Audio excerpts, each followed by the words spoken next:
Buongiorno, buongiorno, ben ritrovati con Focus TG, sempre in diretta.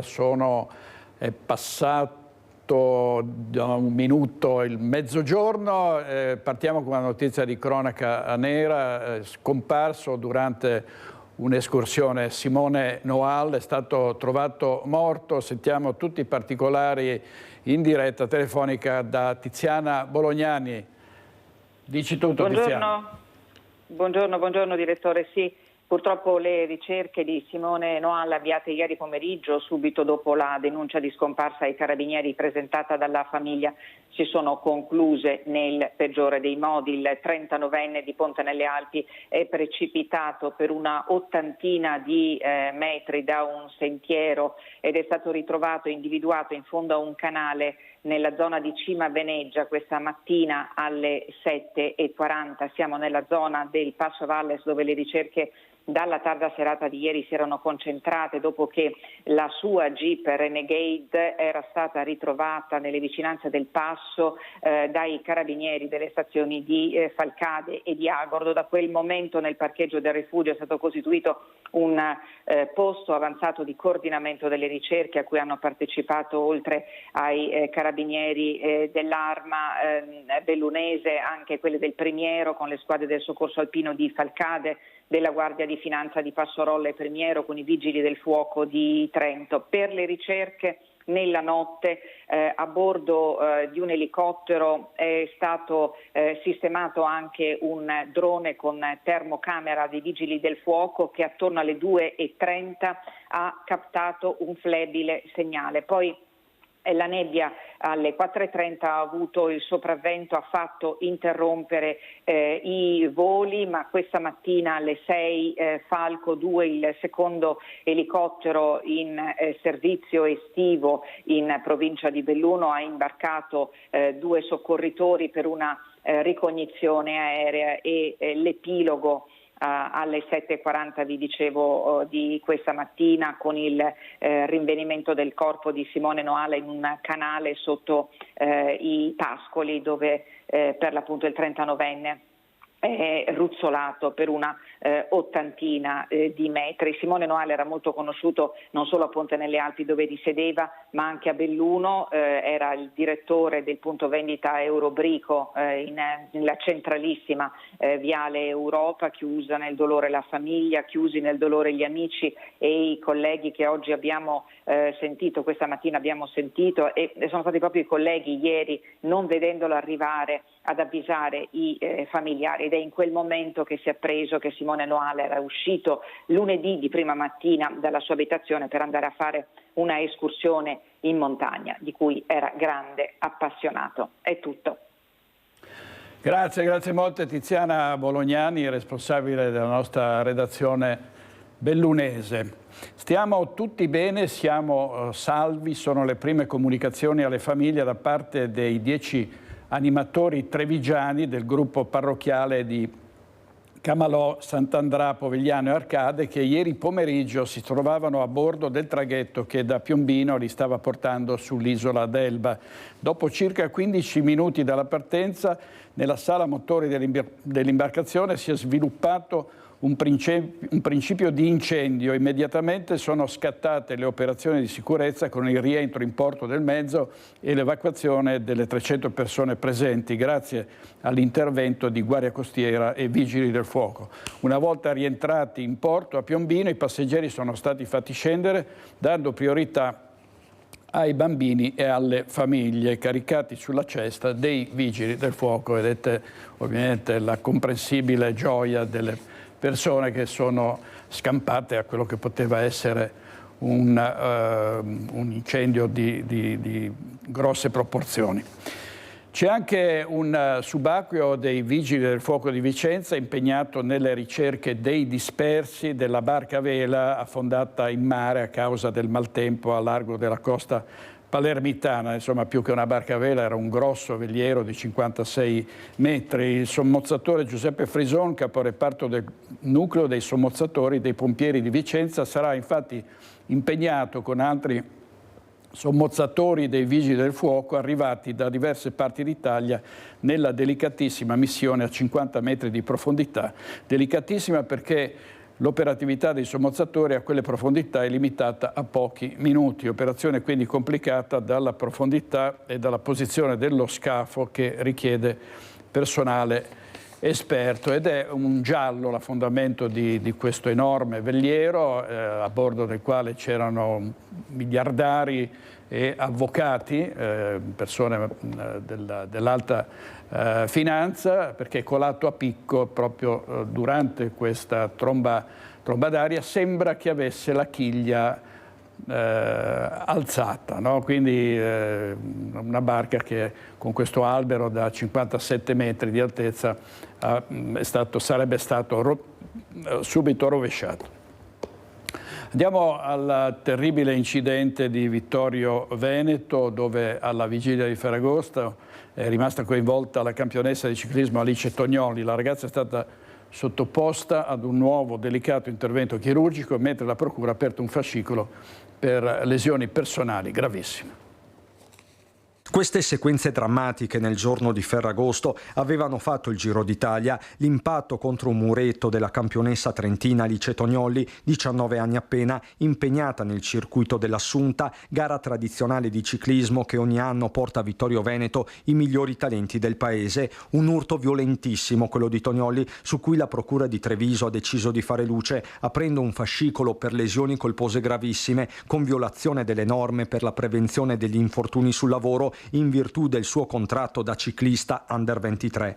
La ragazza è ancora ricoverata in prognosi riservata al Cafoncello, dove nelle scorse ore è stata sottoposta a un nuovo delicatissimo intervento di tipo ortopedico che avrebbe dato esito positivo. Inevitabile, vista la situazione, fanno intendere dalla procura, non lasciare nulla di intentato e chiarire se quel percorso tra i colli vittoriesi fosse del tutto sicuro e in regola, in particolare il muretto che vedete nelle immagini, che si trova sulla strada di Confin su un ponticciolo. Il manufatto, questo è il punto, doveva essere segnalato in qualche modo, occorreva mettere delle protezioni specifiche, sono alcune delle domande. Contro il muretto Tognoli ha sbattuto dopo una lieve discesa e quindi a elevata velocità, per poi finire qualche metro sotto su questi rovi, dove è stata soccorsa tempestivamente dal medico di gara che ha adottato le prime manovre di intervento che avrebbero fatto la differenza in attesa dell'arrivo del suo M118. Lungo la strada di Confin i ponticcioli simili sono almeno 3. Se il fascicolo è aperto, nessuno al momento risulta iscritto nel registro degli indagati. I rilievi sono affidati alla polizia locale che sembra, ma anche questo va appurato, avesse dato delle prescrizioni nei giorni antecedenti la gara. Nessuna dichiarazione almeno ufficiale arriva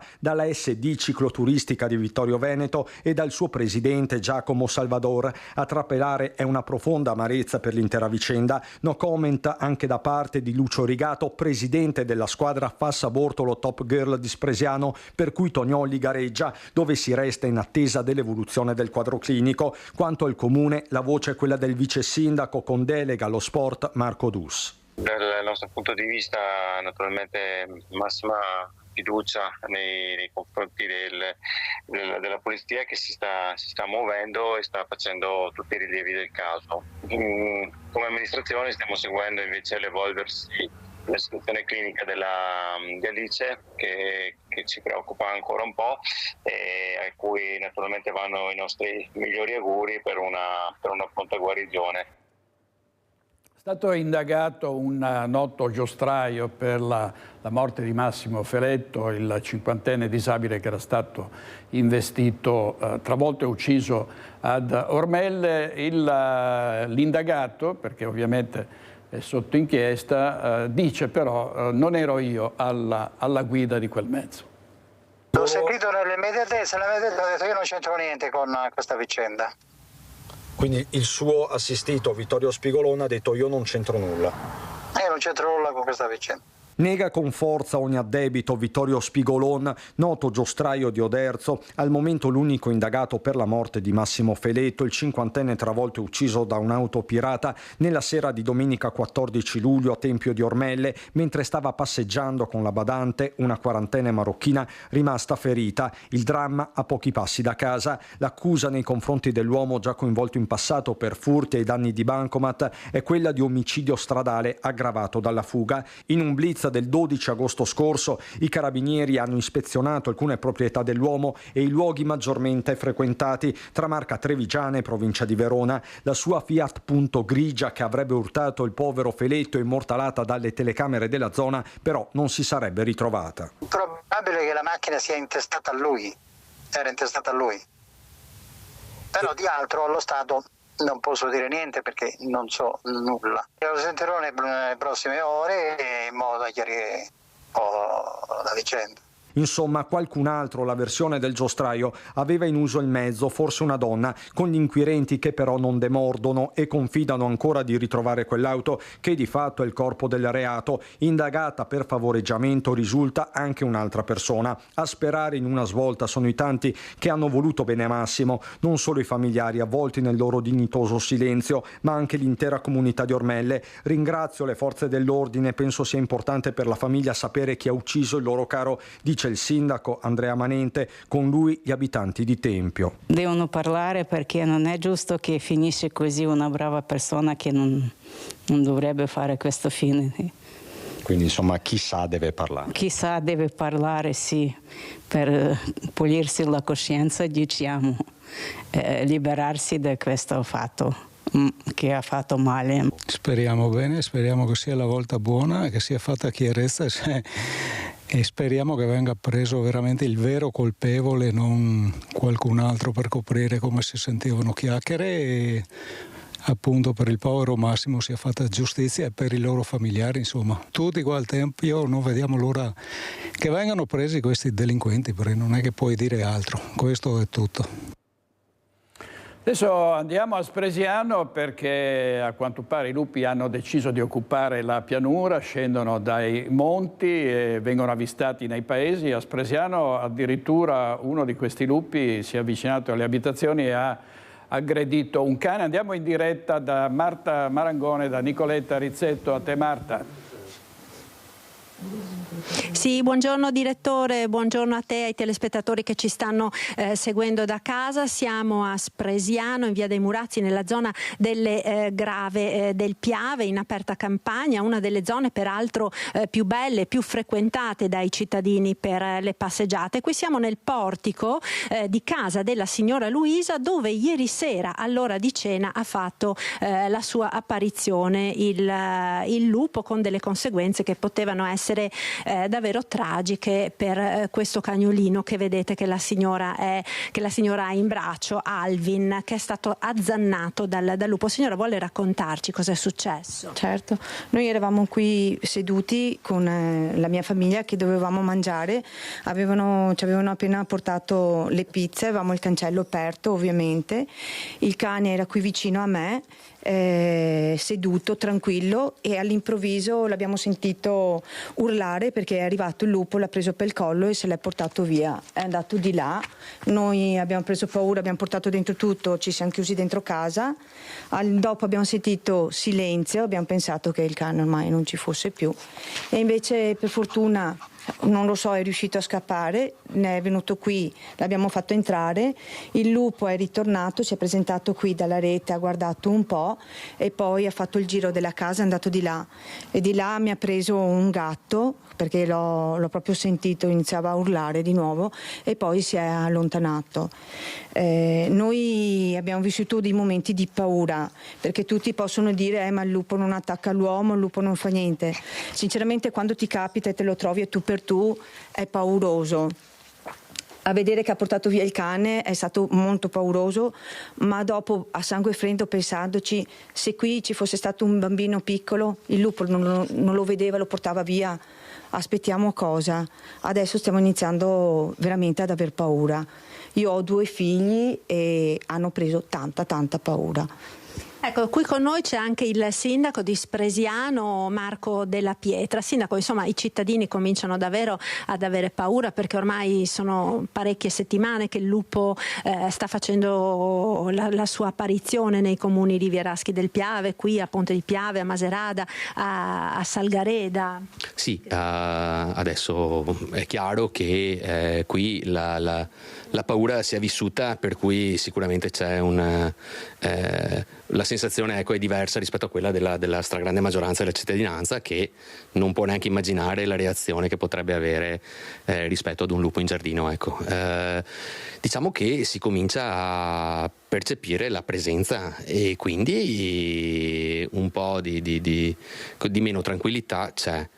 Io però sicuramente sono uno di quelli che non vuole nuocere all'animale e assolutamente non vuole nemmeno che accada nulla di sconvolgente, però sì, preserviamo l'animale ma preserviamo anche le persone, e quello che diceva Luisa adesso è correttissimo. Io quando dico magari evitiamo di venire a passeggiare nella zona del Piave, non lo dico perché tutti quanti andrebbero a stuzzicare il lupo qualora lo incontrassero, lo dico perché ci sono delle persone, specie le persone fragili, quindi bambini piuttosto che anziani, piuttosto che persone disabili psichiche, che magari in un loro gesto inconsulto del tutto ingenuo potrebbero attivare l'istinto dell'animale e magari potrebbe succedere qualcosa di irreparabile.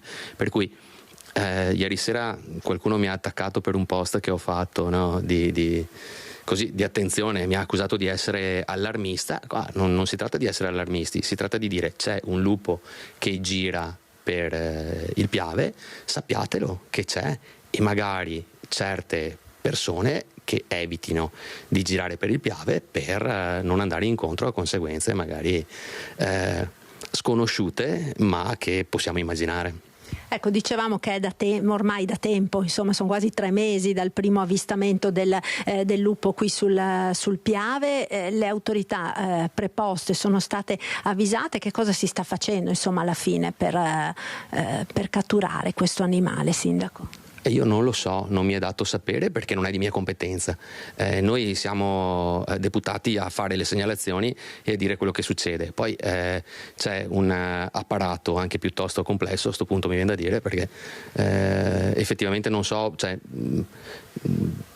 io se non do una sanatoria in 3 mesi ho i cittadini fuori alla porta, quindi non voglio dire che sia semplice, però bisogna trovarla una soluzione e non ce l'ho con nessuno, però magari la burocrazia in questo caso qua forse andrebbe un po' sveltita, ecco. E mi auguro che adesso con le ultime segnalazioni ci sia un'accelerata da questo punto di vista. So che la collega di Ponte di Piave ha dato un'accelerata forte, ecco, e quindi mi auguro che ci sia un seguito. Noi dal canto nostro stamattina abbiamo preso contatti con gli uffici regionali, i miei uffici hanno preso contatto con quelli regionali, insomma, mi auguro che adesso si faccia un'operazione strutturata per arrivare alla quantomeno alla cattura e poi dopo al reinserimento nell'habitat naturale dell'animale, che a questo punto mi pare di capire non sia uno solo, ma che ci siano più di un esemplare, ecco, nelle zone, perché quello di ieri sera pareva sano fisicamente rispetto invece all'altro che si dice essere un po' zoppo, esatto, e non essere proprio in perfette condizioni. Ecco direttore, questa è la situazione quindi a Spresiano. Restituisco la linea con Nicoletta Rizzetto. Grazie molto a Marta Marangoni. Nicoletta Rizzetto, comprensibile la preoccupazione di chi vive poi nelle zone in cui questi lupi sono stati avvistati. In genere ne parliamo dei lupi per le predazioni sull'altopiano che sono all'ordine del giorno. Sono 400 contro 3.000 le vacche di razza burlina allevate tra l'altopiano di Asago e il Monte Grappa contro i lupi stimati nel territorio. Meno di un secolo fa gli esemplari di burlina in tutto il Veneto erano ben 15.000. Oggi ci sono appena 16 allevamenti che si dedicano a questa razza, con una scelta coraggiosa perché si tratta di un animale non particolarmente produttivo ma in grado di produrre un latte di qualità. Parliamo comunque di una media di 5.000 kg all'anno di produzione per ogni capo, in un arco di 8 anni di vita utile e un controvalore di circa 60.000 euro in burro, formaggi e ricotta. Ogni vacca che viene uccisa, e succede sempre più spesso, comporta quindi un importante danno economico ma anche affettivo. I malghesi conoscono uno ad uno i propri animali, chiamandoli per nome, spesso con appellativi familiari e colloquiali. Si chiamava Minnie come il personaggio della Disney e aveva meno di un anno di età la burlina predata nei giorni scorsi in piena notte nel pascolo di Malgamazze su superiori a Lugo di Vicenza. A nulla sono servite le ronde notturne che il gestore Paolo Dalla Palma ha iniziato a fare percorrendo i prati in lungo e in largo per integrare i sistemi sonori e luminosi di difesa dai predatori carnivori. Stavolta non sono riuscito a proteggerla, ha detto con rammarico, lamentando il fatto che gli animalisti siano tutti dalla parte dei predatori e non pensino affatto alle prede. In questo caso, con una razza ridotta ormai a poche centinaia di capi, anche la lotta per la biodiversità sembra impari e ai malghesi, già provati dal duro lavoro quotidiano, tocca anche sopportare, quasi inermi, le ripetute predazioni che stanno segnando questa lunga estate. E restiamo sulle nostre montagne perché, come vi dicevamo in apertura, è stato ritrovato senza vita Simone Noalla, il 39enne che era scomparso da lunedì, residente a Ponte nelle Alpi. Le ricerche erano partite ieri pomeriggio e nelle scorse ore si erano concentrate a Passo Valles, dove impegnati erano anche alcuni corpi del Vigili del Fuoco del Trentino. Il cadavere è stato ritrovato nelle prime ore di questa mattina. Imperizia, mancanza di attrezzature adeguate, troppa disinvoltura e sono davvero troppi gli incidenti in montagna e quindi c'è l'appello dei sindaci e c'è l'appello anche del CAI. E andiamo a Rozzo da Vanessa Banzato. La questione degli numerosissimi incidenti che si sono verificati anche negli ultimi giorni sulle nostre montagne, l'ultimo proprio qualche giorno fa nell'altopiano di Asiago, in territorio comunale di Rozzo, una 39enne, tra l'altro guida cinofila, che è precipitata dall'altar Cnotto. Un lavoro sempre più intenso anche per i vari soccorritori, in primis soccorso alpino dell'altopiano soccorso alpino di Asiago, come proprio il capo del soccorso alpino, il caposervizio del soccorso alpino di Asiago, Denis Lunardi, che tra l'altro lei è stato protagonista, è stato lei che è andato assieme ai suoi colleghi a recuperare il corpo della 39enne precipitata l'altro giorno. Il perché di questi continui incidenti, con esito purtroppo anche mortale, soprattutto negli ultimi tempi? Ma diciamo che c'è stata una riscoperta delle montagne, delle nostre montagne. Abbiamo una grande affluenza di turismo e questo è il gioco dei numeri. Tante persone in montagna, nei boschi e di conseguenza le probabilità che qualcuno si trovi in difficoltà o abbia dei problemi aumenta.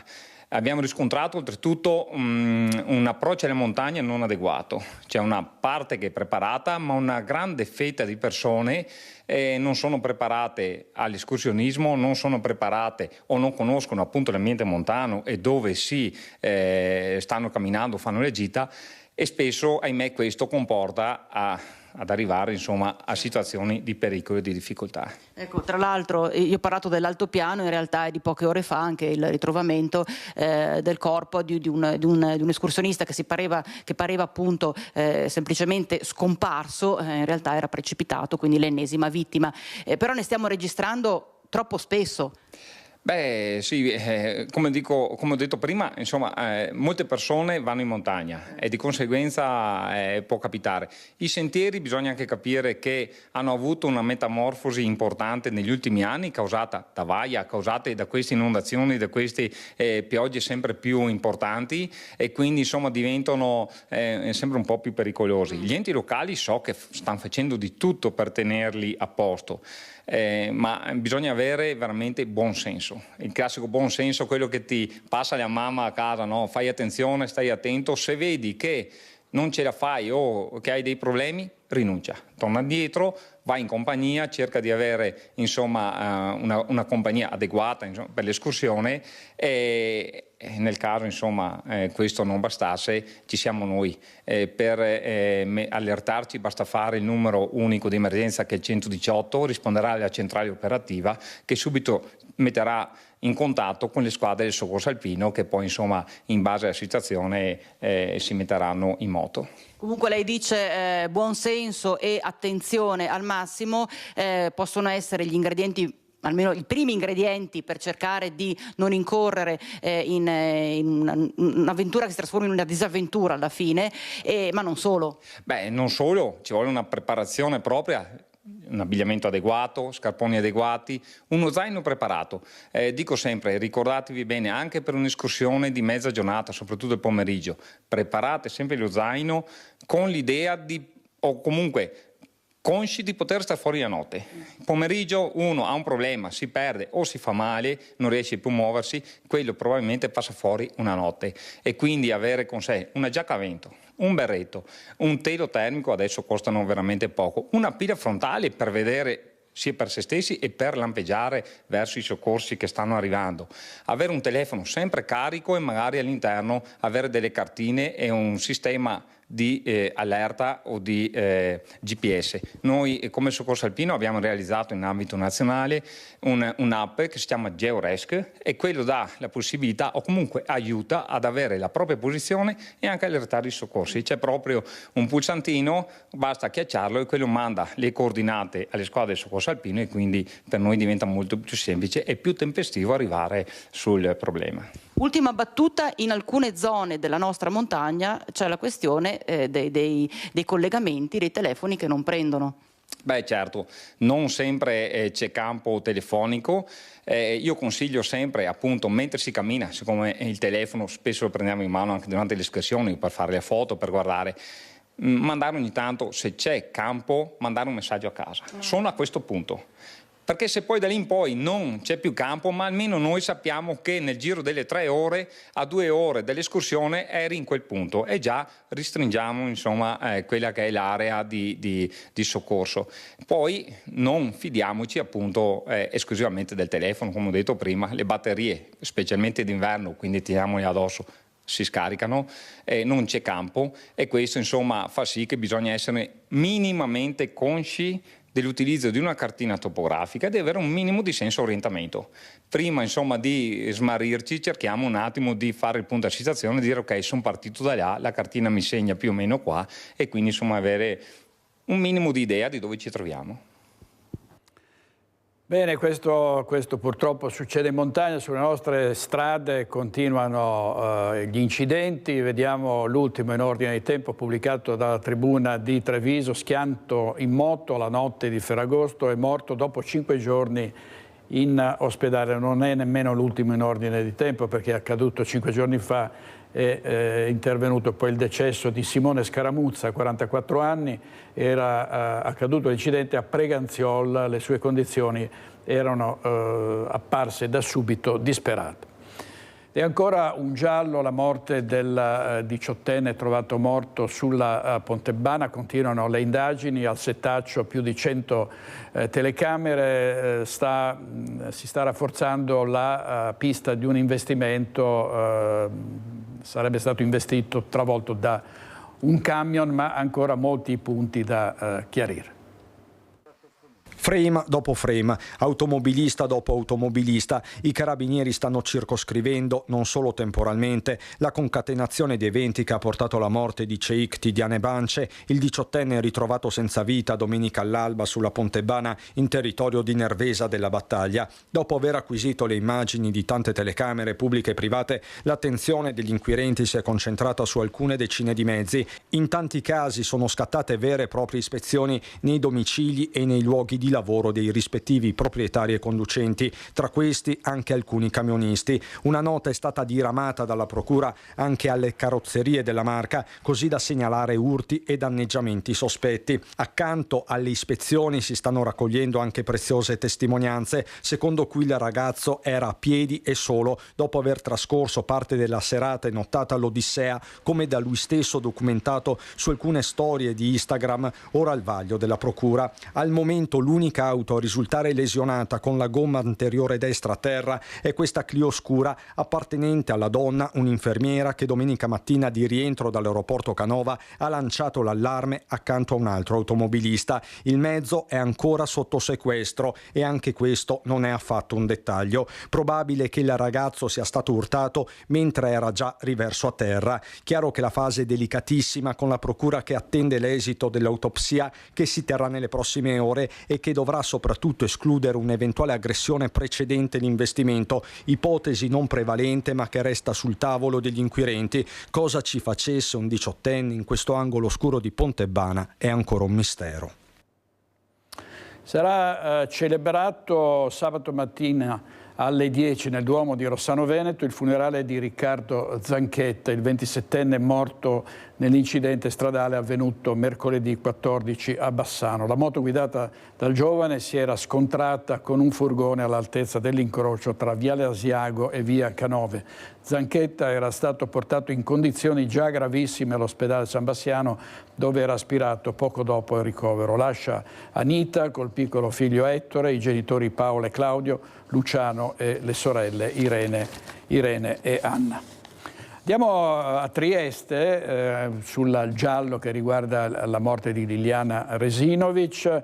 È stata cancellata l'attività sul telefono della donna quando era uscita di casa il giorno della scomparsa, ma dai tabulati telefonici risultano chiamate in diversi orari. Lo ha reso noto Nicodemo Gentile, avvocato di Sergio Resinovic, fratello della 63enne di Via Verrocchio. Vediamo che cosa può comportare nello sviluppo delle indagini questo elemento nel servizio di Gianluca Palladin.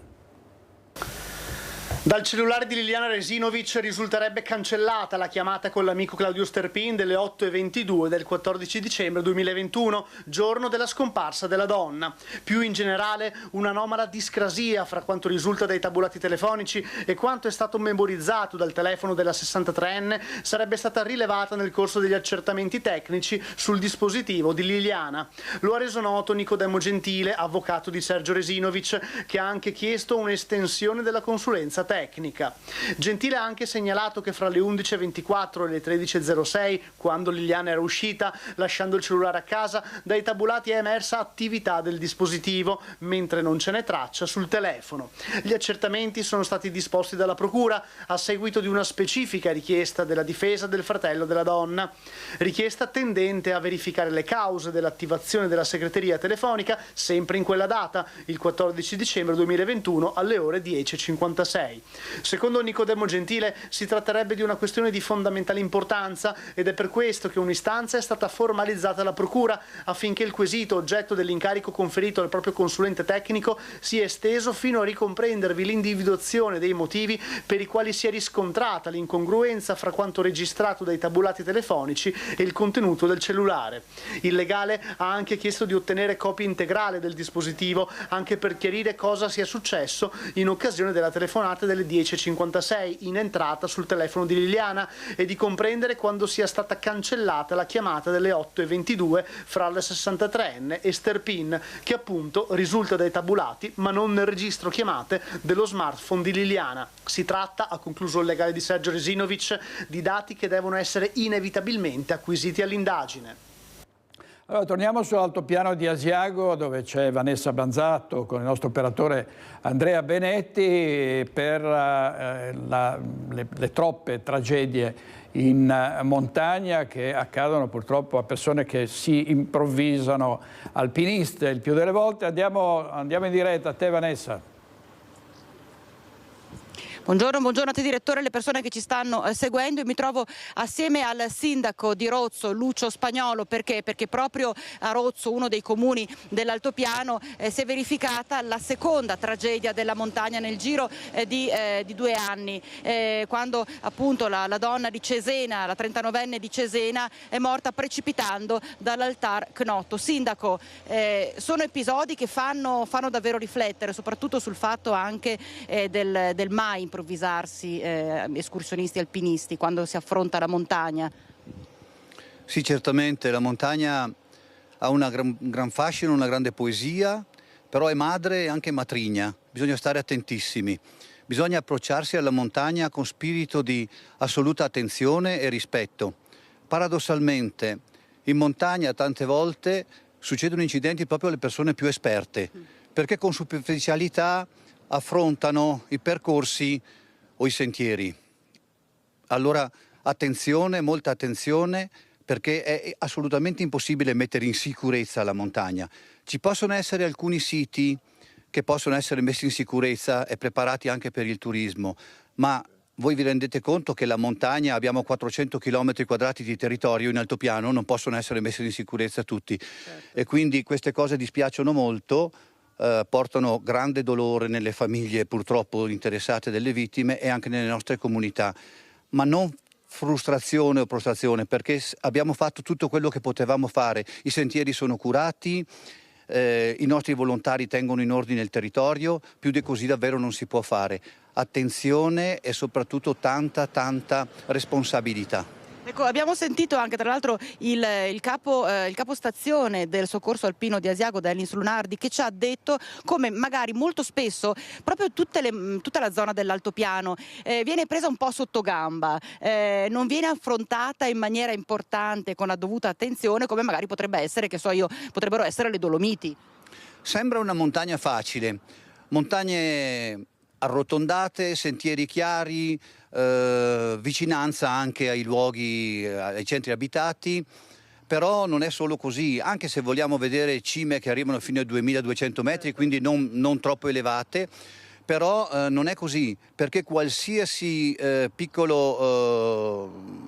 qualsiasi sentiero che può passare attraverso delle difficoltà, attraverso dei dirupi, eccetera, va affrontato con assoluta attenzione, perché non serve molto, come ha dimostrato anche purtroppo l'ultimo caso della nostra Elena Montalti, non serve molto, sono bastati a un'esperta di montagna come lei, a una persona che conosceva le montagne e che ha visto montagne anche fuori dall'Europa, anche ben più alte di queste, sono bastati poco più di 10 metri per precipitare e lasciarci la vita. Con lei è stata una delle prime persone ad essere allertato quando è stato visto da alcuni escursionisti il corpo senza vita di questa donna. Vede, è stata una cosa veramente particolare, perché in questi giorni i sindaci vengono allertati per tutto, soprattutto posso dire anche per grandi fesserie a volte. Sembrava anche questa una fesseria, trovare un cane che abbaia vicino all'Altar Knotto non era proprio così una cosa così strana. Poi quando abbiamo visto che vicino c'è un guinzaglio e che il cane soprattutto non si muove dal sito e segnala come poteva abbaiando il pericolo, allora abbiamo fatto leggere il chip attraverso la lettura della Carabinieri Forestali, e quando abbiamo visto che il chip appartiene all'anagrafe canina dell'Emilia Romagna abbiamo capito che era il momento di intervenire. Non è servito molto purtroppo, perché a pochi metri, una decina di metri da dove si trovava inizialmente il cane, abbiamo trovato il corpo di Elena. Troppe, quindi il consiglio che dà lei è assolutamente buon senso, attenzione e preparazione. Guardi, la nostra montagna è stata frequentata sempre da tutta la nostra gente inizialmente, prima che iniziasse il fenomeno turistico. Non abbiamo memoria qua in questo paese di morti avvenute per fatalità. Certamente qualcuno è morto in montagna per problemi di salute, ma questo è un altro discorso. Quando si viveva la montagna con l'attenzione e con la paura quasi dei pericoli della montagna, la montagna ti dà sicurezza. Nel momento in cui la si affronta, e soprattutto viene affrontata da centinaia, da migliaia di persone, decine di migliaia di persone che non tutte sono preparate, diventa difficile pensare di gestire un territorio così vasto in sicurezza per tutti. Responsabilità e attenzione, mi raccomando. Insomma, hai sentito, direttore, un appello forte che viene lanciato anche dal sindaco di Rozzo, Lucio Spagnolo. E dall'altopiano è tutto, ti ricedo la linea. Grazie molte a Vanessa Banzatto, Andrea Benetti e al sindaco di Rozzo, che ha detto delle cose molto importanti, perché a volte si pensa che i rischi siano connessi a picchi, a montagne innevate, invece si può rischiare la vita anche su montagne apparentemente così tranquille. Vediamo l'amarezza degli alpini di Vigonza per i vandalismi alla casetta di Viale degli Alpini. In spirito alpino, se in spirito alpino buona parte dei danni sono stati sistemati, le penne nere però vogliono lanciare un appello raccolto da Francesco Rattaglia e da Federico Cibotto. Sentiamo. Siamo a Vigonza, nella sede degli alpini della sezione del gruppo di Vigonza. Con me il capogruppo Elvio Moro e il vice capogruppo Walter Contarato. Perché siamo qui? Perché è un po' di tempo che succedono cose sgradevoli, atti di vandalismo. Ecco, è successo l'altro giorno qui, adesso Elvio ce lo racconta. hanno sradicato con piedi porco la cassetta copri rubinetti dove scorre l'acqua calda e la fredda, l'hanno levata completamente senza tagliare il lucchetto, quindi sradicato con piedi porco, buttata per terra. Poi sono passati nel lato dietro la baita, la casa dove facciamo le serate conviviali, in questo caso abbiamo già sistemato. Ecco, guardate, gli alpini chiaramente hanno già sistemato tutto appena è successo. È stata chiaramente già fatta denuncia ai carabinieri. E cosa hanno fatto? Hanno sradicato completamente questo ecco qua. Hanno tolto questo qua, levato, sradicato completamente, svitato con piedi porco, levato le viti e tagliato il lucchetto in questo caso. Poi con la cassetta dell'acqua che hanno tolto là hanno cercato di sfondare il vetro, il doppio vetro qua, non riuscendoci. Probabilmente dato il rumore come sono andati via, però fuori hanno lasciato il disastro. E dentro c'era anche qualcosa da rubare e non hanno toccato nulla, hanno solamente rotto i vetri e altri vandalici, perché sotto Sagra evidentemente trovi qualcosa. Qua a Vigonza in questi giorni sta per partire la Sagra dal 23 al 28. Dal 23 al 28 e il gruppo Alpini è tra i più attivi nell'organizzazione di staff gastronomico, abbiamo le birre, abbiamo un po' tutto, quindi Ma non contenti di questi danni che sono stati fatti, i vandali hanno cercato di entrare 2 giorni prima, hanno cercato di sforzare e sono entrati non si sa come da questa finestra, l'hanno aperta, là c'era un estintore a polvere in questo angolo. Questa è una porta antipanico che si apre solamente dall'interno verso l'esterno. Sono entrati qua, hanno messo i sigilli del contatore, sono usciti e hanno lasciato che l'estintore faccia il suo dovere. L'estintore ha fatto il suo dovere perché qua era come fosse cortina, tutto bianco e non c'erano impronte per terra. Quindi il mattino dopo, ritrovato tutto il gruppo, ho tirato fuori tutto, sedie, frigoriferi, tavoli, igienizzato tutto fino a sera tardi. Ecco, e la cosa che dà fastidio è che non hanno toccato nulla, che non hanno rubato nulla, hanno solo vandalizzato. E i frigoriferi hanno pieni di carne. Ecco, ma non contenti, Walter ce lo dice, sì. Si sono diretti verso questo monumento che dove c'è una bandiera e hanno tirato via la bandiera. Hanno tirato via la bandiera, noi subito immediatamente come siamo arrivati è stata la prima cosa che abbiamo rimesso a posto, perché per noi è il simbolo, e la bandiera adesso ha il suo posto. Ecco, voi avete fatto denuncia? Ai carabinieri assolutamente sì, c'è stato qua proprio il comandante della stazione dei carabinieri di Pionca che è venuto a fare il sopralluogo e ci ha consigliato di fare la denuncia. Ecco, ricordiamo anche che la bandiera, strappare la bandiera è un reato grave, è vilipendio alla bandiera. Ecco, quindi voi avete un sospetto su chi sono queste persone? No, diciamo così che da diversi non si è mai verificato questi atti di vandalismo, non si sono mai verificati. È da un po' di tempo che si notavano ragazzi che alla sera venivano qua, bevevano una birra, lasciavano le bottigliette, lasciavano i tappi, però non abbiamo mai dato alito a motivi di attrito. Un mese fa abbiamo notato che per la prima volta, perché non è la prima volta che ci scassano la cassetta copriacque, contatori acque, e abbiamo lasciato perdere col consiglio direttivo del gruppo, lasciamo perdere, vediamo magari è stata una bravata come Abea. Dopodiché abbiamo visto che adesso le cose sono peggiorate e abbiamo deciso di fare una denuncia. E per evitare che queste intrusioni notturne cosa avete fatto? Allora si è offerto un nostro socio alpino, Roberto, che è qua presente a me, che praticamente già da 2 giorni presenzia e fa la notte come guardiania fissa per la sagra. Quindi siete costretti a dormire dentro per proteggervi? Diciamo dentro, fuori, nella roulotte, nel carro mio. Sì. Ma il problema non è tanto poi di fare guardianie eccetera, il problema è di avere sempre il timore che arrivi qualcuno a far malanni, ecco, tutto là, perché se venisse qualcuno ad aiutare noi lo accettiamo ben volentieri, ma a far malanni non... No, comunque noi ringraziamo sempre Roberto, perché Roberto è sempre disponibile e non è la prima volta che lo fa. Ecco, e questo è lo spirito degli alpini. Grazie Francesco Rattaglia. Le penne nere servirebbe un cane da guardia oppure un lupo, ecco, lo prendiamo da Spresiano e lo portiamo lì. Allora, oltre ai vandali ci sono i truffatori in azione, è stata tentata una truffa a Villa del Conte, ma poi è stata sventata, ma la sindaca Antonella Argenti invita tutti gli anziani del paese a fare attenzione quando camminano in vie poco frequentate. A passeggio o in bici. È bello approfittare di queste temperature di fine estate per godere le vie di un paese ancora molto verde come Villa del Conte.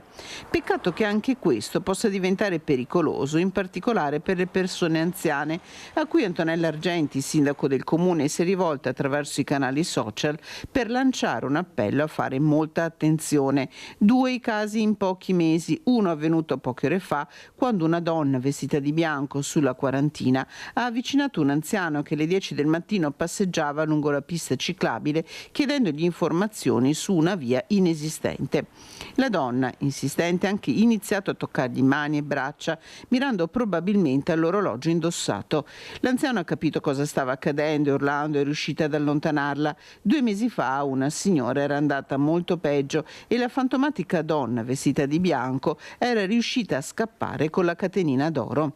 L'invito della sindaca Argenti è quello di avvisare immediatamente le forze dell'ordine componendo il 112. Prima si fa la telefonata, più possibilità ci sono che questi malviventi possano essere fermati.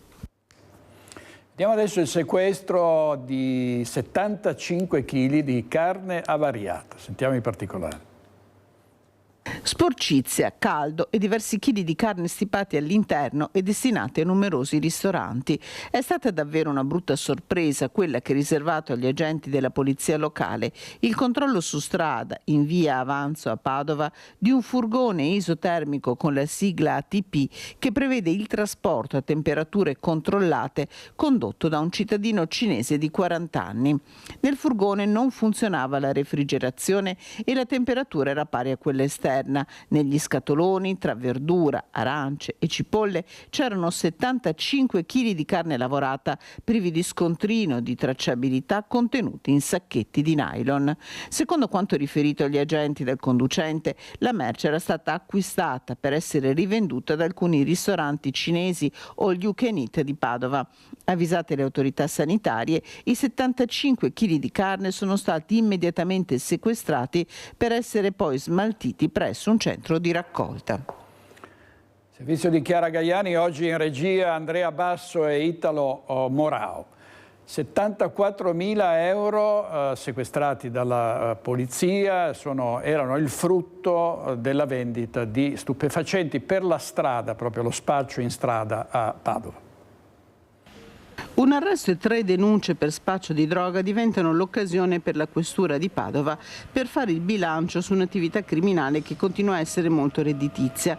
Da inizio anno, solo in operazioni di polizia legate allo spaccio per strada, sono stati sequestrati 74.000 euro in contanti in città grazie alle recenti modifiche alle normative che hanno fornito un nuovo strumento di contrasto alle forze dell'ordine. Sul fronte degli interventi più recenti, in manette sono finiti uno straniero pluripregiudicato che aveva appena ceduto 7 grammi di eroina in cambio di 100 euro.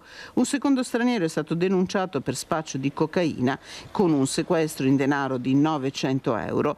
Infine altri 2 pusher, tra cui un minore di 16 anni, sono stati intercettati in zona Borgomagno, quest'ultimo con 6 grammi di hashish, mentre il maggiorenne, anche lui straniero, con 2 dosi di cocaina e 435 euro anch'essi sequestrati. In via Tommaseo scovato mezzo etto di hashish.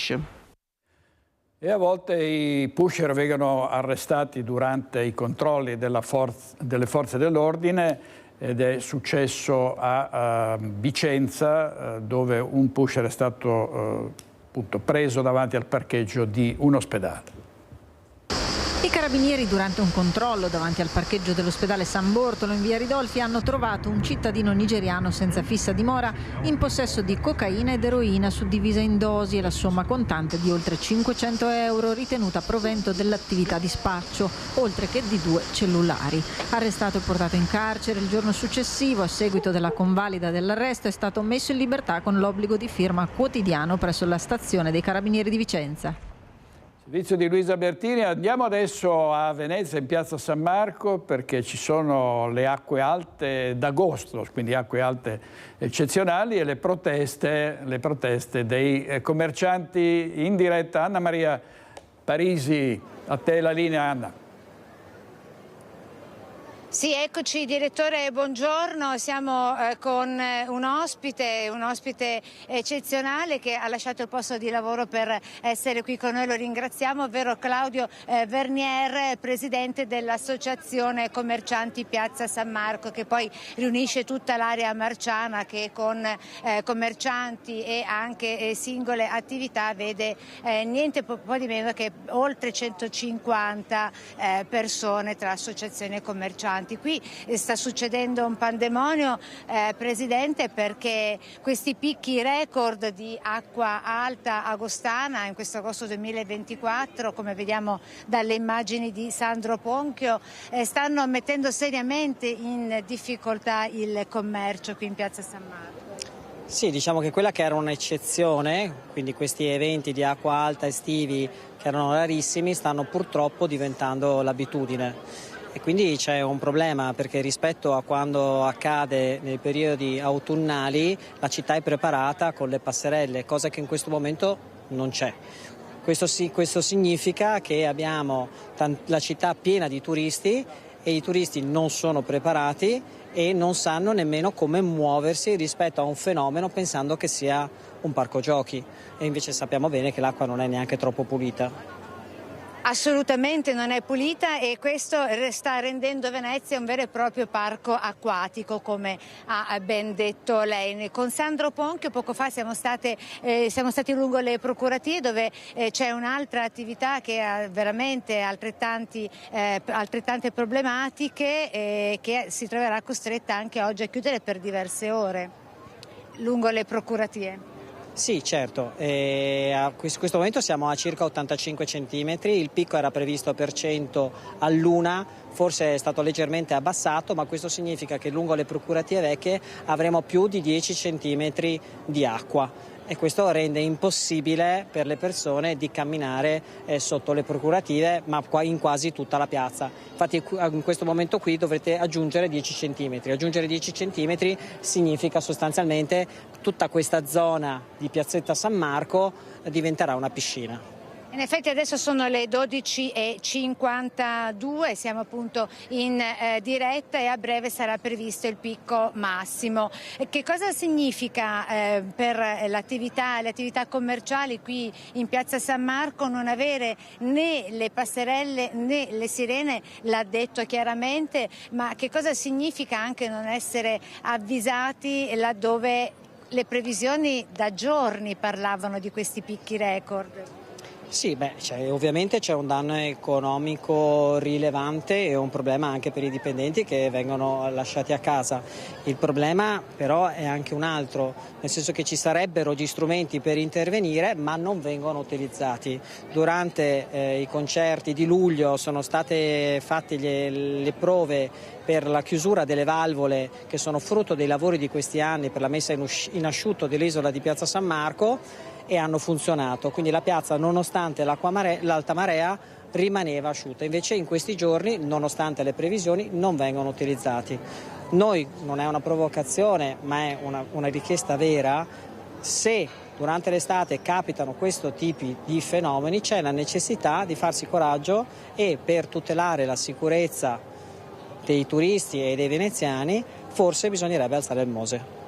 Ecco, quindi con questa richiesta, che poi è un vero e proprio appello, anche un monito, del Presidente Vernier, da Piazza San Marco è tutto, la linea torna allo studio. Grazie Anna Maria Parisi e Sandro Ponchio, il nostro operatore da Piazza San Marco. Vediamo anche il bicchiere mezzo pieno, e cioè che per fortuna con il Mose, da quando il Mose è entrato in funzione, Venezia non ha più le acque alte eccezionali che soprattutto in alcuni anni hanno veramente devastato la città. San Marco rimane però sempre così in allarme, perché basta un 1,10 e il Mose si alza più in là, alla soglia di 1,20, 1,30 per allagare Piazza San Marco, quindi è comprensibile soprattutto in agosto lo sconforto dei commercianti. E a Venezia purtroppo, a parte l'acqua alta d'agosto, ci sono i cafoni, ci sono i turisti che vengono per calpestare senza nessun ritegno una vecchia signora delicata e malata come questa gloriosa città. Vediamo. Con l'estate nelle città d'arte italiane aumentano anche il numero dei turisti cafoni, turisti che vengono soprannominati così per il loro comportamento, che molto spesso non è rispettoso né della città né dei suoi residenti. Tuffi selvaggi, bagni nei canali, bivacchi ai piedi dei ponti e chi più ne ha più ne metta. Come ogni estate a Venezia il turismo cafone si scatena, diventando come un lido a cielo aperto. L'ultimo episodio alla vigilia di Ferragosto, quando in 2 hanno fatto il bagno nelle acque antistanti il cimitero di San Michele, dopo aver mangiato panini e bibite all'interno. Il comune per i casi più gravi ovviamente interviene pesantemente, pensiamo agli episodi di gente che si tuffa dai ponti o che si fa il bagno in canale. In quel caso la sanzione è veramente pesante anche sul piano pecuniario e c'è l'obbligo poi di allontanamento della città. Ci sono poi tutta una serie di comportamenti minori, molto fastidiosi però per noi residenti, di situazioni di turisti che mettono i piedi a mollo, che fanno il picnic per terra, che si siedono sugli scalini delle chiese o che entrano a petto nudo nelle chiese, nei luoghi della cultura veneziani. Ecco, questo riguarda ovviamente un senso dell'educazione che purtroppo negli ultimi anni è calato, e riguarda anche il fatto che molti turisti arrivano da paesi in cui le culture e le abitudini sono diverse. I controlli ci sono ma non bastano, per questo l'assessore si appella anche ai veneziani. Gli ultimi interventi per quanto riguarda i gruppi turistici ha migliorato la viabilità pedonale, resta però il tema che non possiamo pensare di avere un poliziotto per ogni masegno, un vigile per ogni masegno. Quindi serve anche la collaborazione di tutti, anche noi residenti, quando passeggiamo per la città e vediamo un comportamento ovviamente non pericoloso, non criminale, ma semplicemente un po' scorretto, un po' appunto cafone, di segnalare anche alle persone con gentilezza evidentemente che così non va. Ecco, piuttosto che fare la foto e pubblicarla sui social e lamentarsi su Facebook, forse conviene far presente anche noi stessi che certi comportamenti non vanno bene. Certi comportamenti non vanno bene, tra questi ci sono anche quelli di coloro che imbrattano o rovinano delle strutture, come è accaduto al Ponte Vecchio di Bassano del Grappa.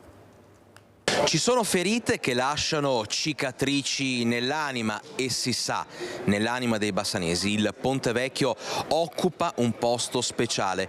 Ebbene, sul monumento nazionale si è verificato l'ennesimo atto vandalico segnalatoci dai residenti e dai tanti turisti che questa mattina si sono imbattuti in questo. Eccoli qui i danni. La balaustra presenta una profonda incisione nel legno e poi, guardando in basso, anche la colonnina risulta danneggiata, presumibilmente da un calcio o una pedata. Questi purtroppo non sono i primi episodi, ricordiamo anche in passato tanti, troppi atti vandalici che sono costati tanto, troppo alle casse comunali e quindi alla collettività. Sono danni materiali, ma prima di tutto sono danni morali, insomma uno sfregio al nostro monumento nazionale, la mancanza di rispetto, per fortuna di poche persone rispetto alle migliaia di persone che transitano su questo ponte, che vengono a visitare questo bellissimo monumento, però è chiaro, insomma, fa sempre male ed è giusto trovare anche i responsabili, cose che cercheremo di fare. Le telecamere sul Ponte Vecchio saranno utili in tal senso, ma intanto resta il rammarico per un atto di inciviltà senza giustificazioni. giustificazioni che invece hanno le varie screpolature sulla balaustra con vernice scrostata e legno danneggiato. Sono interventi ovviamente puntuali, si prevede solitamente la rimozione delle parti quelle scrostate e l'applicazione ovviamente di nuove vernici. Facciamo una distinzione tra quelli che sono gli interventi ordinari che sono costantemente programmati dall'amministrazione comunale in accordo con la soprintendenza, che è appunto magari la tinteggiatura delle balaustre, e questo insomma va fatto ogni anno, rispetto ovviamente a quelli che sono invece questi interventi straordinari, purtroppo, che non vorremmo mai capitassero, e in questo caso quindi bisogna fare un intervento puntuale sempre in accordo con la soprintendenza di stuccatura e ricostruzione insomma del parapetto danneggiato. E avrebbero le ore contate i vandali che hanno danneggiato pesantemente il cimitero di Cartigliano. Sono passate 2 settimane dall'increscioso atto vandalico all'interno del cimitero di Cartigliano. Vasi e fiori sparpagliati ovunque, tombe calpestate, decorazioni funebri distrutte e una profonda tristezza nel cuore di tutta la comunità, specialmente di chi in quel cimitero ha sepolti familiari o amici.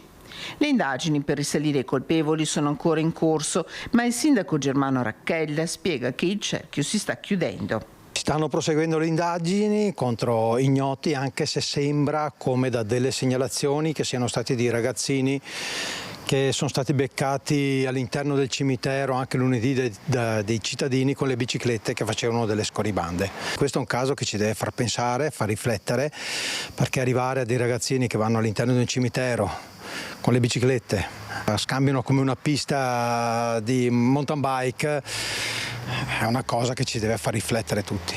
A questo punto è necessario parlare di azioni e di iniziative per contrastare e prevenire questo tipo di vandalismi giovanili. Visto che abbiamo preso anche un contributo da parte del Ministero dell'Interno appunto per la videosorveglianza, installeremo 2 telecamere all'esterno del cimitero e altre 3 nuove telecamere in Piazza Concordia. Ma l'amministrazione di Cartigliano intende intervenire anche nelle scuole. Dal nostro punto di vista la scuola deve far da tramite con tutto il paese, con tutta la cittadinanza.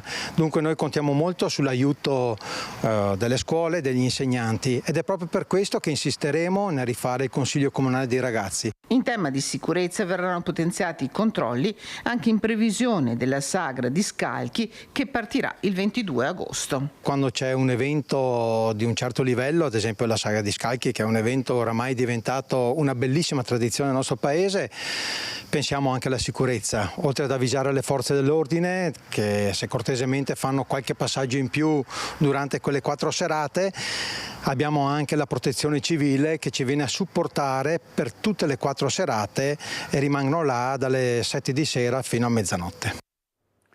2 minuti di pubblicità e torniamo con altre notizie tra poco.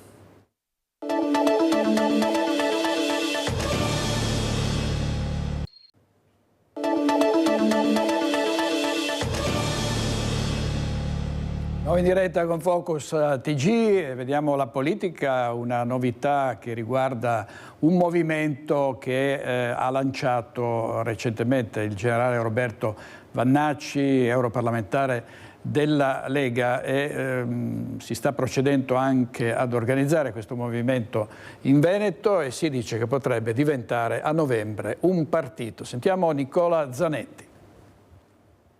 Quello che è nato ormai un anno fa come movimento culturale e si sta trasformandosi in movimento politico. Se Vannacci sarà o meno l'uomo di punta non è ancora dato sapere, ma l'ispirazione è chiaramente identitaria.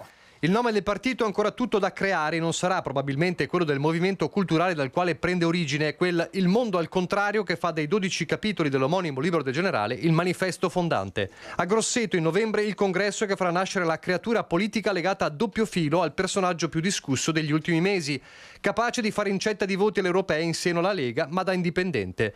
500.000 voti pronti a essere replicati in futuro, lontani dalle bandiere del Carroccio. Le 72.000 preferenze di Vannacci in Veneto sono tutte nostre, spiega con orgoglio il responsabile regionale veneto Levis Trevisan, veterano dei Vigili del Fuoco di Venezia. Uno dei coordinatori territoriali guidati dal responsabile a nord-est, il giornalista e blogger Marco Belviso. Insomma, il movimento culturale con tanto di pagina Facebook di supporto, gli amici del nord-est per Vannacci, con o o senza X a ricordare la 10ª Mas, sia ormai radicato nel territorio e punta a scendere in campo, magari rintuzzando i malumori dei leghisti. Il bacino elettorale di questo partito potenzialmente esiste. Ovviamente il grosso delle persone che hanno votato Vannacci nella Lega non avrebbero mai votato Lega se non ci fosse stato Vannacci. Questo è sicuro. Nel Triveneto, dove ci sono Zaia e Federica, sono state le 2 regioni dove gli stessi governatori hanno dato indicazioni di voto non certo a favore di Vannacci, quindi che il rapporto non sia idilliaco fra i governatori e Vannacci è sicuro. Poi sappiamo bene che nella Lega c'è una componente salviniana e una componente critica col segretario. I mal di pancia nel Carroccio ci sono, inutile negarlo, con più di un leghista convinto di aver allevato una serpe in seno, anche se Vannacci è atteso come ospite sul palco di Pontida il 6 ottobre. Ma per il futuro partito il messaggio al centrodestra è chiaro. Sicuramente c'è bisogno anche di ideologia, mi pare che, e di coerenza. Mi pare che fino adesso coerenza e ideologia siano mancate nel centrodestra, perché non è possibile, voglio dire, che rispetto ai tanti proclami che vengono fatti in campagna elettorale, all'indomani, quando si vince, tutte queste promesse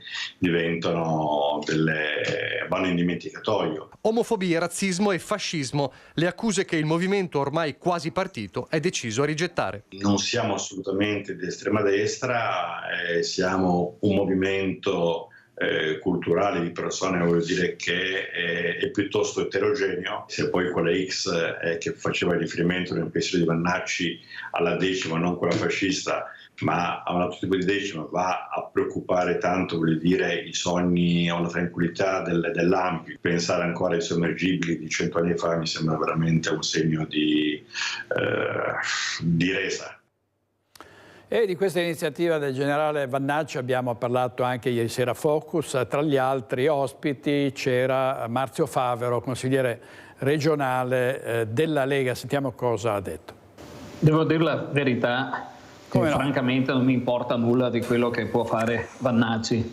Per me è stato un espediente utilizzato da Salvini per recuperare e rastremare su qualche voto che poteva servire alla Lega per tener botta in un momento di crisi, ma non ci vedo nulla di organico fra le posizioni del generale Vannacci e quelle che la Lega interpreta da oltre 30 anni. La Lega è un movimento federalista nella sua essenza, che in questo momento si sta accontentando di una battaglia per il decentramento amministrativo, perché questo passa il convento con la riforma al capo quinto della Costituzione, ma ormai ci stiamo abituando a paradossi sempre più grandi e sempre più ridicoli. Non dimentichiamoci che i paradossi sono estremamente utili. In logica indicano che un sistema formale ha qualche baco, ha qualche buco che non funziona. In politica, sul piano pragmatico, significa che il fascio di idee che dovrebbe stare alla base dei movimenti politici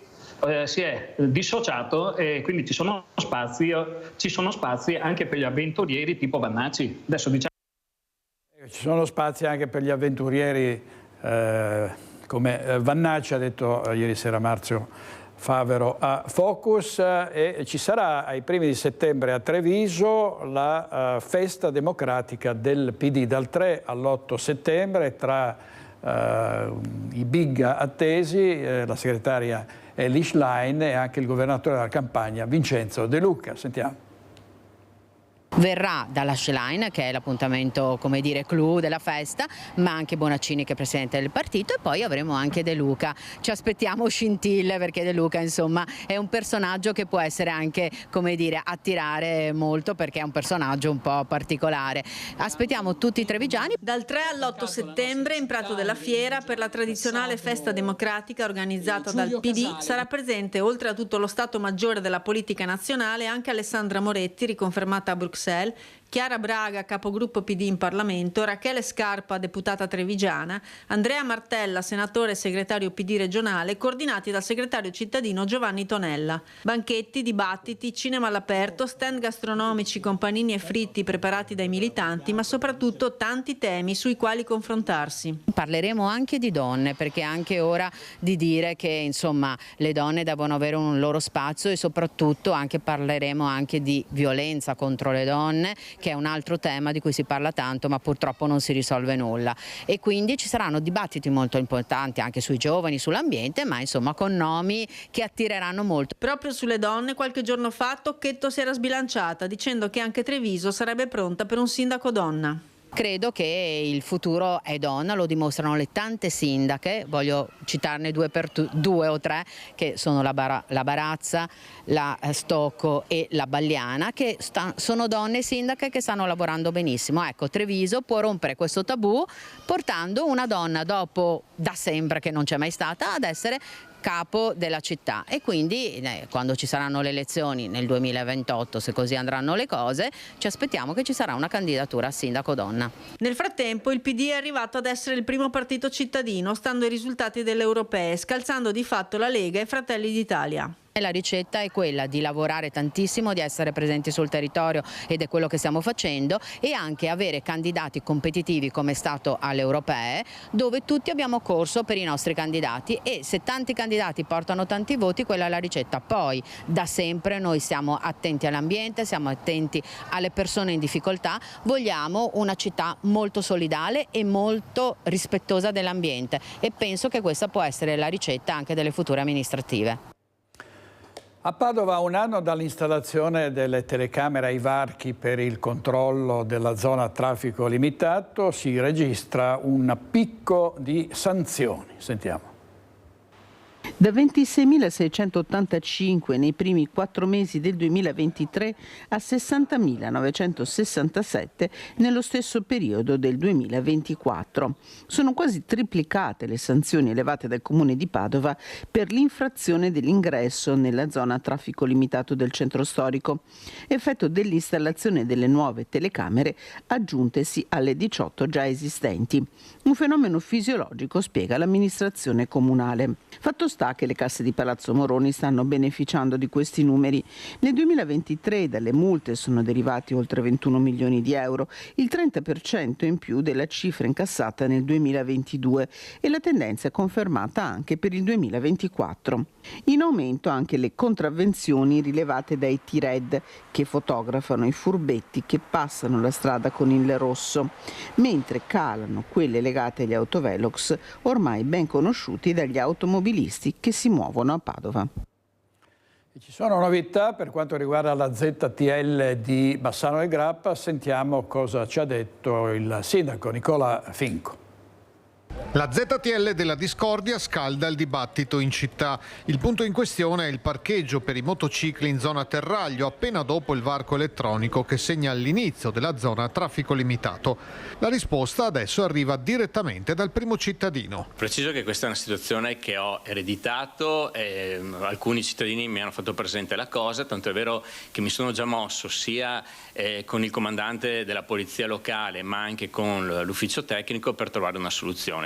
I varchi con le telecamere di nuova generazione erano stati installati e attivati lo scorso novembre, compreso quello di via Bonamigo, che si trova ai margini del parcheggio per le moto, in una zona ricca di attività commerciali. Stiamo parlando di un lato di piazza Terraglio, un lato dove ci sono anche diversi plateatici con attività di ristorazione, quindi l'idea nostra è di spostare lo stallo per le moto, perché in quanto non è il massimo mangiare all'aperto con i motorini o le moto che sgasano, quindi troveremo nelle immediate vicinanze un posto adatto per lo stallo delle moto, anche per ovviare a questo problema che ci è stato presentato da alcuni cittadini. L'occhio elettronico c'è ancora, ma il sindaco si impegna a venire incontro ai motociclisti. Nel frattempo ho chiesto al comandante di trovare una soluzione per evitare che succedano dei fatti spiacevoli come quelli che abbiamo visto in questi giorni. Appena individuata la soluzione, chi vorrà parcheggiare la moto intorno a Terraglio potrà farlo senza timori di multe, ma c'è chi invece prova a fare il furbo. Abbiamo anche delle immagini dove alcune persone si lamentano di aver preso la multa solamente per aver parcheggiato, ma poi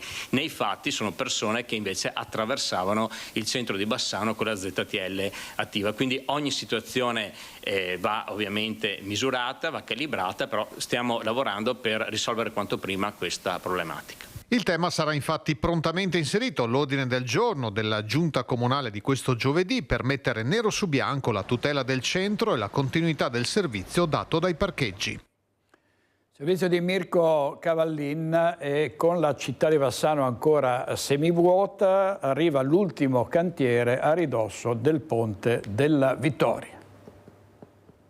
Entro la fine di agosto sarà rifatta la pavimentazione in entrata e in uscita dal Ponte della Vittoria, completando così definitivamente l'opera e restituendo sicurezza e decoro a tutta l'area. Si tratta della chiusura proprio degli ultimi lavori che dobbiamo fare sul Ponte della Vittoria, cioè il raccordo tra le strade che stanno a destra e ad ovest rispetto al piano del ponte, che in questo momento presenta una disconnessione, e il rifacimento dei due passaggi pedonali, sempre a destra e ad ovest, e la posa anche dell'illuminazione pubblica, che servirà sia per la strada che anche per i pedoni. Da mercoledì 28 a venerdì 30 agosto, dalle 7:30 alle 18, il traffico veicolare sarà a senso unico alternato e gestito con la presenza di movieri. Oltre al fondo stradale sarà rinnovata tutta la segnaletica. Dopo l'asfaltatura vanno rifatte tutte le segnaletiche, le illuminazioni, sì che segnaletica orizzontale e verticale, con l'orizzontale con percorsi pedonali ad alta visibilità, questo perché siamo in due punti critici,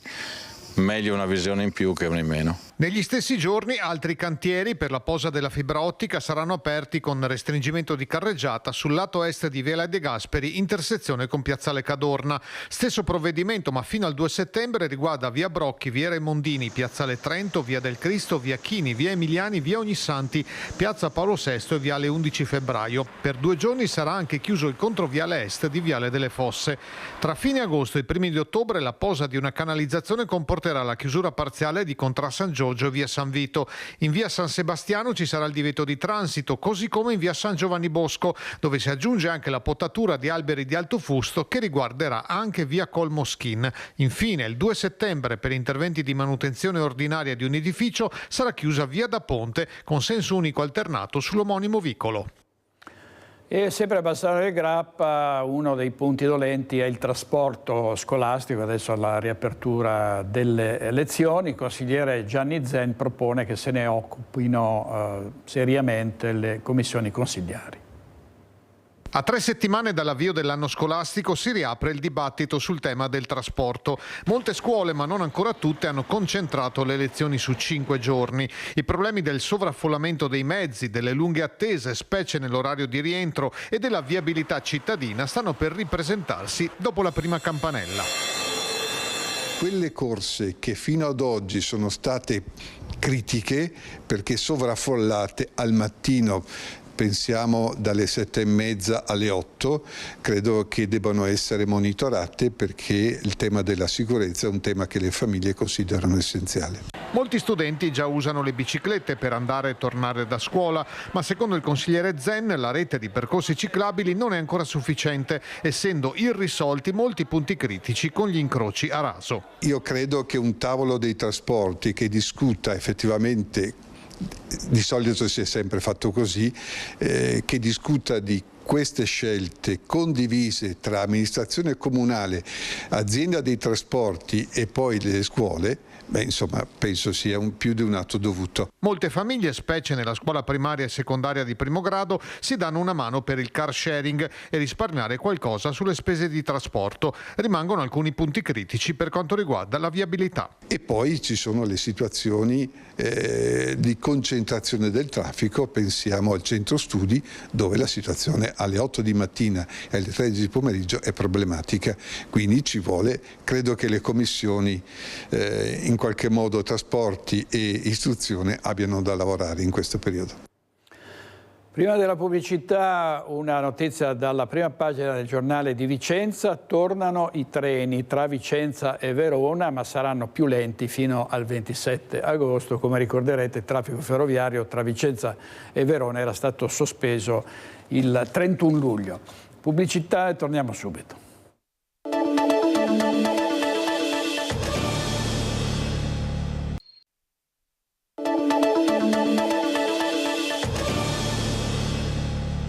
È stata fissata per il 13 settembre in Veneto la riapertura delle scuole. Ci sono associazioni di docenti e sindacati che chiedono di fare slittare il via a ottobre. Noi siamo andati a sentire i cittadini.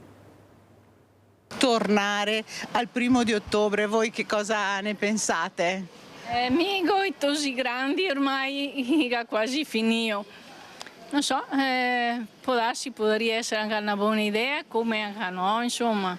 Dipende quante vacanze chi fa durante l'anno. Se no bisognerebbe fare come nelle scuole che sia in Germania o in altri paesi, dove praticamente non fanno 3 mesi consecutivi di vacanze, ma le alternano diversamente. C'era un articolo l'altro giorno di un tedesco che si lamentava, abita a Torino, si lamentava del fatto di troppe vacanze lunghe e troppi compiti che gli danno che non dovrebbero darli. È vero che siamo una delle nazioni che ha come numero di giorni scolastici, il maggior numero di giorni scolastici, però o che mettono altre, cioè che spartiscono meglio le vacanze, però non lo so, credo che sia solo andare a togliere i giorni scolastici. Noi ne abbiamo ancora piccolina, quindi non sappiamo bene come andrà, però penso che abbiano piacere che vadano a scuola, insomma, così i genitori sono più liberi, immagino. Quindi creerebbe un ulteriore disagio ai genitori che magari devono pensare a babysitter o cose del genere. Certo. Un figlio costa. Costa. È sempre bello avere figli, però c'è sempre l'altra faccia della medaglia che ci sono dei costi, insomma, ovviamente da sostenere. Per i genitori è un grosso disagio per chi lavora, quello sicuramente. Io resterei nel tradizionale. È meglio rimanere così com'è, secondo me, anche per me sì. Non cambiare niente. Per me non mi cambia tanto. Però se dovesse aprire a ottobre meglio così. A Vicenza cantieri scolastici a pieno ritmo per un investimento di 50 milioni e si va verso l'inaugurazione di 3 nuove scuole. Luisa Bertini e Simone Squarcina sono andati a trovare il presidente della provincia Andrea Nardin. A pochi giorni dall'inizio dell'anno scolastico abbiamo voluto fare il punto della situazione, quindi la fotografia sui cantieri alle scuole della provincia. Siamo in compagnia del presidente della provincia Andrea Nardin. Quali gli investimenti e quali le scuole coinvolte? Credo che sia importante in questo momento fare il punto sugli investimenti anche per ribadire quella che è una competenza della provincia, appunto l'edilizia scolastica. Siamo orgogliosi di poter dire che abbiamo già circa 8 cantieri conclusi, di cui la maggior parte sono comunque soldi PNRR per circa 6 milioni di euro e a settembre ne inaugureremo altri 3 cantieri per 9 milioni di euro, sempre fondi PNRR. Quindi un complimento agli uffici della provincia che si dimostrano efficaci e efficienti nel poter spendere questi soldi importanti che sono arrivati e soprattutto spenderli in maniera utile. Numerosi poi gli interventi che proseguono nei nostri 130 istituti, 130 edifici che abbiamo per l'edilizia scolastica. Cantieri principali che rimangono da concludere e che proseguiranno sono 4 per circa 18 milioni di euro, ma complessivamente la provincia di Vicenza investe nell'edilizia scolastica 60 milioni di euro, di cui 30 grosso modo vengono da fondi PNRR, ma altri 30 in questi anni sono stati investiti con fondi propri. Ecco, ci saranno 3 importanti inaugurazioni. Sì, inaugurazioni importanti, in particolare pensiamo al Garbin che si troverà ad avere un istituto completamente nuovo, al Canova qui a Vicenza con un auditorium completamente ristrutturato, rifatto a nuovo, e poi abbiamo un ampliamento dell'istituto del liceo Quadri che vedrà avere nuove aule nella parte posteriore con una tecnologia particolarmente innovativa a risparmio energetico e anche particolarmente luminosa perché hanno una vetrata particolarmente evidente, quindi questi studenti, ripeto, del ATN, quelli del Garbin, poi abbiamo quelli del Canova e quelli del liceo appunto Quadri di Vicenza avranno strutture nuove, un allargamento. In particolare poi il Canova è all'interno di un complesso scolastico, di una cittadella degli studi, per cui questo auditorium bello, nuovo, ristrutturato sarà a servizio anche degli altri istituti della zona. Ecco, quindi l'avete sentita, questa è la panoramica a pochi giorni dall'inizio della scuola, ragazzi quindi pronti a tornare sui banchi. Io intanto ringrazio il nostro ospite Andrea Nardin. Grazie a Luisa Bertini e Simone Squarcina. Restiamo nel Vicentino, andiamo a Montecchio Maggiore dove c'è stato un summit dei sindaci sulla nuova rotatoria e qui parliamo dell'ex casello, vediamo. Summit dei sindaci di Montecchio, Brendola, Altavilla e Montebello riuniti in provincia per un confronto con Autostrade Brescia-Padova per snocciolare le preoccupazioni relative alla nuova rotatoria in realizzazione all'ex casello di Montecchio Maggiore tra la SP 500 Lonigo e SP 34 Melaro via Battaglia e via Orna, da sempre crocevia di lavoratori e mezzi che gravitano tra i 4 comuni.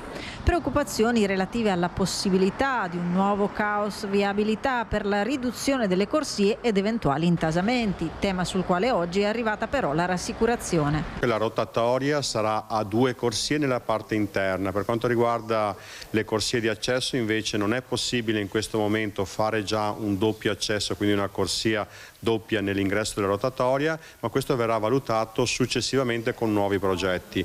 Opera che sarà conclusa entro la fine dell'anno, ma che apre un altro nodo da sciogliere, quello relativo alle piste ciclabili che connettono i comuni interessati dal tratto viario, sia per la funzione di collegamento per i lavoratori pendolari, sia per i turisti che vogliono recarsi nelle zone collinari.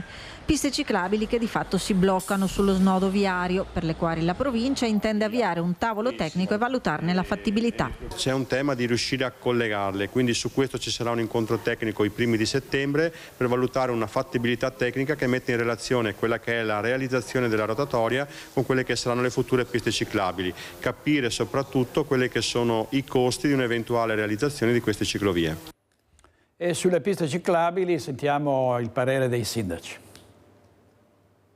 Noi abbiamo già la pista ciclabile per quanto riguarda il nostro territorio già fatta, mancano solo i allacciamenti con la rotatoria, quindi noi siamo di qua stamattina appunto per chiedere che venga completato questo progetto.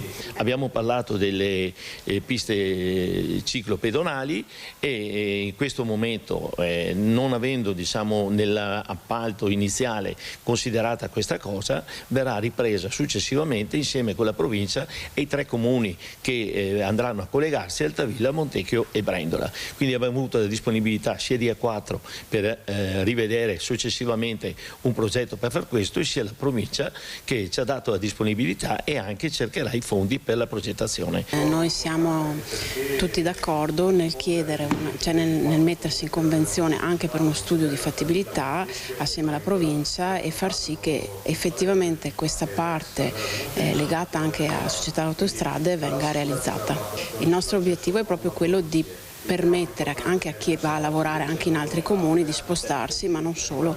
La via, la ciclabile deve diventare un po' il modo per collegare anche i comuni tra loro e per far sì che ci sia una miglior viabilità, anche perché se usiamo la bicicletta non usiamo la macchina e di conseguenza è sicuramente meglio.